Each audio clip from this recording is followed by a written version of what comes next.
ನಿಮ್ಮ ಹಳೆಯ ಒಡವೆನ ಅಧಿಕ ಬೆಲೆಗೆ ಮಾರಬೇಕೆ? ಅಟಿಕಾಗೆ ಕಾಲ್ ಮಾಡಿ 8880 ಅಟ್ಟಿಕಾ ಗೋಲ್ಡ್ ಕಂಪನಿ.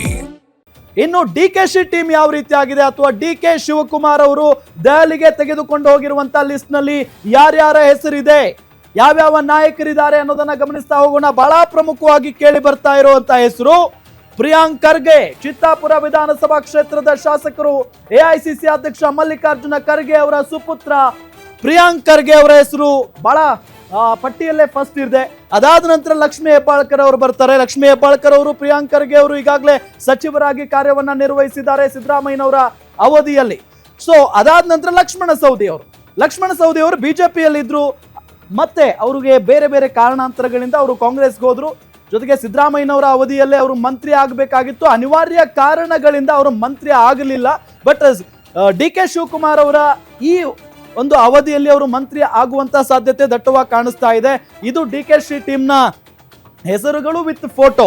ಜೊತೆಗೆ ರಾಮಲಿಂಗಾರೆಡ್ಡಿ ಅವರು ಬಿಟಿಎಂ ಲೇಔಟ್ನ ಶಾಸಕರು, ಹಿರಿಯ ನಾಯಕರು ಕೂಡ ಹೌದು. ಬಿಟಿಎಂ ಲೇಔಟ್ನಲ್ಲಿಂದ ಸತತವಾಗಿ ಗೆದ್ದು ಬರ್ತಾ ಇರುವಂತ ನಾಯಕ ರಾಮಲಿಂಗಾರೆಡ್ಡಿ ಅವರು. ಜೊತೆಗೆ ಸಚಿವರಾಗೂ ಕೂಡ ಕಾರ್ಯವನ್ನ ನಿರ್ವಹಿಸಿದ್ದಾರೆ ಸಿದ್ದರಾಮಯ್ಯನವರ ಅವಧಿಯಲ್ಲಿ. ಜೊತೆಗೆ ಶಾಂತಿನಗರದ ಶಾಸಕರಾಗಿರುವಂತ ಹ್ಯಾರಿಸ್ ಅವರಿಗೆ ಈ ಬಾರಿ ಸಂಪುಟದಲ್ಲಿ ಅವಕಾಶ ಕನ್ಫರ್ಮ್ ಅಂತ ಕೂಡ ಮಾಹಿತಿ ಇದೆ. ಡಿಕೆ ಶಿವಕುಮಾರ್ ಅವರ ಬಳಗದಲ್ಲಿ ಗುರುತಿಸಿಕೊಂಡಿದ್ದಲ್ಲದೆ ಸಿದ್ದರಾಮಯ್ಯನವರನ್ನು ಕೂಡ ಅಷ್ಟೇ ಚೆನ್ನಾಗಿ ಇವರು ನಡೆಸ್ಕೊಂಡಿದ್ದಾರೆ, ಅವ್ರ ಜೊತೆಗೆ ಇರ್ತಾರೆ. ಸೊ ಇಬ್ಬರು ನಾಯಕರ ಪಟ್ಟಿಯಲ್ಲಿ ಇವ್ರ ಹೆಸರು ಇರುವಂತ ಸಾಧ್ಯತೆ ಅಂತೂ ಇದ್ದೇ ಇರುತ್ತೆ. ಸೊ ಹ್ಯಾರಿಸ್ ಅವರು ಕೂಡ ಈ ಬಾರಿ ಮಂತ್ರಿ ಆಕಾಂಕ್ಷಿಯಾಗಿದ್ದಾರೆ, ಜೊತೆಗೆ ಅವರು ಆಗ್ತಾರೆ ಅಂತ ಕೂಡ ಹೇಳಲಾಗ್ತಾ ಇದೆ. ಅದಾದ ನಂತರ ರಿಜ್ವಾನ್ ಅರ್ಷದ್, ಈ ಬಾರಿ ಬೈ ಎಲೆಕ್ಷನ್ ಸಂದರ್ಭದಲ್ಲಿ ಇವರ ಪಾತ್ರ ಬಹಳ ಮಹತ್ವ ಇತ್ತು.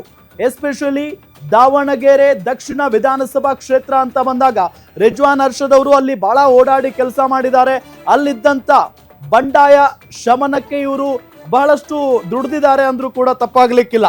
ಸೊ ಈ ಮೂವರ ಹೆಸರು ಮುಂಚೂಣಿಯಲ್ಲಿ ಕೇಳಿ ಬರ್ತಾ ಇರೋದು, ರಾಮಲಿಂಗಾರೆಡ್ಡಿ, ಹ್ಯಾರಿಸ್, ರಿಜ್ವಾನ್ ಅರ್ಷದ್. ಅದಾದ ನಂತರ ಯಾರು ಹಾಗಾದ್ರೆ? ಎಸ್, ಬಹಳ ಪ್ರಮುಖವಾಗಿ ಈಗಾಗಲೇ ನಾನು ಹೇಳಿದ ಹಾಗೆ ಡಿಕೆ ಶಿವಕುಮಾರ್ ಅವರ ಟೀಮ್ನಲ್ಲಿ ಪ್ರಿಯಾಂಕ್ ಖರ್ಗೆ ಅವರಿದ್ದಾರೆ, ಲಕ್ಷ್ಮೀ ಹೆಬ್ಬಾಳ್ಕರ್ ಅವರಿದ್ದಾರೆ, ಹ್ಯಾರಿಸ್ ಇದ್ದಾರೆ, ರಾಮಲಿಂಗಾರೆಡ್ಡಿ ಅವರಿದ್ದಾರೆ, ರಿಜ್ವಾನ್ ಅರ್ಷದ್ ಇದ್ದಾರೆ. ಹೀಗೆ ಘಟಾನುಘಟಿ ಹೆಸರುಗಳಂತೂ ಇದ್ದೇ ಇದ್ದಾವೆ. ಸೊ ಹಾಗಾಗಿ ಇವರ ಪೈಕಿ ಯಾರಿಗೆಲ್ಲ ಅವಕಾಶ ಸಿಗುತ್ತೆ? ಲಕ್ಷ್ಮಣ ಸವದಿ ಅವರಂತೂ ನಿಂತ್ಕೊಂಡ್ಬಿಟ್ಟಿದ್ದಾರೆ, ನನಗೆ ಸಿದ್ದರಾಮಯ್ಯನವರ ಅವಧಿಯಲ್ಲಿ ಅವಕಾಶ ಸಿಗಲಿಲ್ಲ, ಈಗ ನನಗೆ ಅವಕಾಶ ಬೇಕೇ ಬೇಕು ಅಂತ ಲಕ್ಷ್ಮಣ ಸವದಿ ಅವರು ಹಠ ಹಿಡಿದಿದ್ದಾರೆ.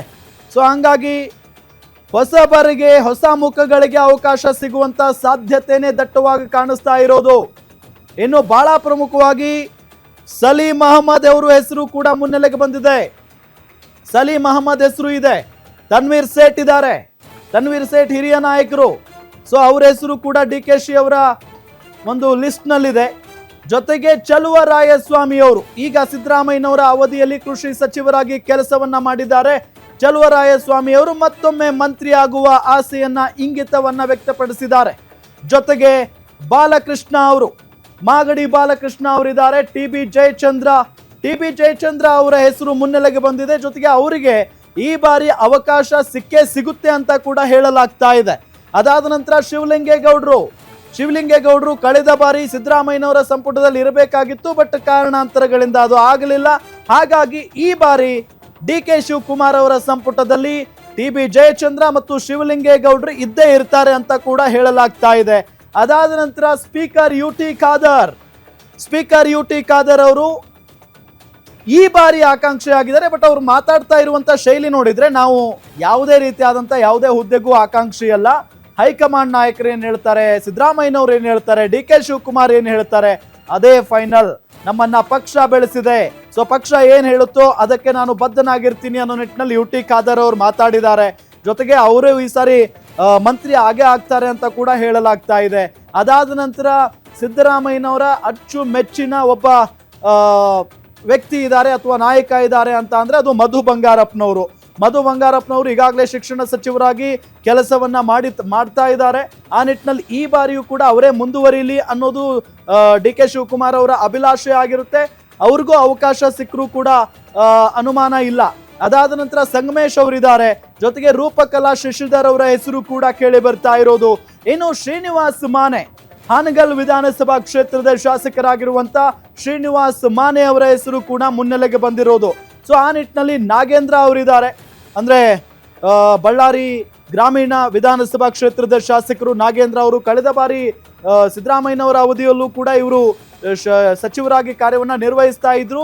ಬಟ್ ವಾಲ್ಮೀಕಿ ನಿಗಮದ ಹಗರಣದ ವಿಚಾರಕ್ಕೆ ಸಂಬಂಧಪಟ್ಟಂತೆ ಇವರು ಜೈಲಿಗೆ ಹೋಗಿದ್ರು. ಹಾಗಾಗಿ ಅನಿವಾರ್ಯ ಆ ಕಾರಣದಿಂದಾಗಿ ಇವರು ಸಚಿವ ಸ್ಥಾನಕ್ಕೆ ರಾಜೀನಾಮೆಯನ್ನ ಕೊಡಬೇಕಾದಂತ ಪರಿಸ್ಥಿತಿ ಆಯ್ತು.